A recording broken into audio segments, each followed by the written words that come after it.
What if I told you that one of Europe's smallest countries was responsible for one of history's most brutal colonial disasters? Belgium. Yes, tiny Belgium orchestrated what many historians now call a genocide that claimed up to 10 million lives in the heart of Africa. But here's the twist. Most people have never even heard about it. Today, we're diving into the Congo Free State scandal that will completely change how you view European colonialism. Trust me, by the end of this video, you'll understand why Belgium's colonial legacy makes other European powers look tame in comparison. Picture this. It's 1885, and King Leopold II of Belgium is playing the ultimate con game at the Berlin Conference. While other European nations are carving up Africa for obvious imperial gains, Leopold presents himself as a humanitarian mission leader. He convinces world powers that he wants to bring civilization and end slavery in Central Africa. The international community actually applauds him and hands over an area 76 times larger than Belgium itself, the Congo Free State. But here's where the story gets absolutely insane. Leopold never even set foot in the Congo. Instead, he turned this massive territory into his personal money-making machine. And what happened next would shock the world. The Congo Free State wasn't a colony.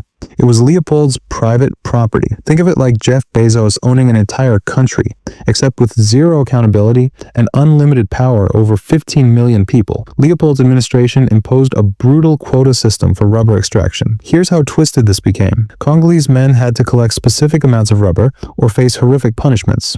But it gets worse. To prove soldiers weren't wasting bullets, they had to bring back a severed hand for every shot fired. This led to villages being raided not for rubber, but for hands to meet quotas. The numbers are staggering. Conservative estimates suggest 10 million Congolese died from murder, starvation, disease, and exhaustion between 1885 and 1908. That's roughly half the population. Some historians argue this constitutes the first genocide of the 20th century, happening before the Armenian genocide or the Holocaust. What makes Belgium's colonial crimes unique wasn't just the scale, but the deception. While British and French colonial brutalities were somewhat documented, Leopold ran a sophisticated propaganda machine. He funded fake humanitarian organizations, bribed journalists, and even hired explorers to write glowing reports about his civilizing mission. The Congo scandal eventually exploded into international headlines thanks to activists like Edmund Morel and Roger Casement, forcing Belgium's government to take control from Leopold in 1908. But the damage was irreversible. Here's what's truly mind-blowing. While Germany faces ongoing reparations discussions for World War II and Britain acknowledges colonial wrongs, Belgium has never paid reparations to Congo. The wealth extracted from Congolese rubber helped fund Belgium's infrastructure, museums, and public buildings that still stand today.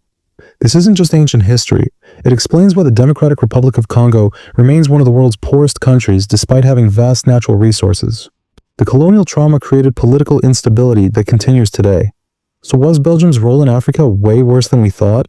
Absolutely. The Congo Free State represents capitalism and colonialism at their most ruthlessly efficient and brutal.